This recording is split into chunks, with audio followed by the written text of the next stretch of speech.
ஒரு நாட்டின் முன்னேற்றத்தில் பெண் கல்வி முக்கிய பங்கு வகிப்பதாக கோவை கிருஷ்ணம்மாள் மகளிர் கல்லூரி தின விழாவில் கலந்து கொண்ட அழகப்பா பல்கலைக்கழகத்தின் முன்னாள் துணைவேந்தர் ராஜேந்திரன் தெரிவித்துள்ளார்.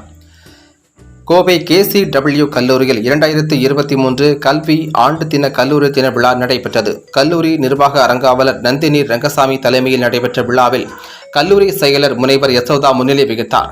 முதல்வர் மீனா அனைவரையும் வரவேற்று கல்லூரியின் சாதனை மற்றும் செயல்பாடுகள் குறித்து பேசினார். விழாவில் சிறப்பு விருந்தினராக அழகப்பா பல்கலைக்கழகத்தின் முன்னாள் துணைவேந்தர் ராஜேந்திரன் சிறப்புரையாற்றினார். அப்போது பேசிய அவர், கிருஷ்ணம்மாள் கல்லூரியின் பல்வேறு சாதனைகளை பட்டியலிட்டு கூறியவர், இந்த கல்லூரி பெண் கல்வியை போற்றும் விதமாகவே துவங்கப்பட்டதாக கூறியவர், ஒரு நாட்டின் முன்னேற்றத்தில் பெண் கல்வி முக்கிய பங்கு வகிப்பதாக கூறினார். நல்ல சமுதாயத்தை உருவாக்கிடவும் பெண் கல்வி அவசியம் என்பதை வலியுறுத்திய அவர், கற்பதை கல்லூரியோடு நிறுத்தாமல் தொடர்ந்து கற்றுக்கொண்டே இருப்பது அவசியம் என்றார்.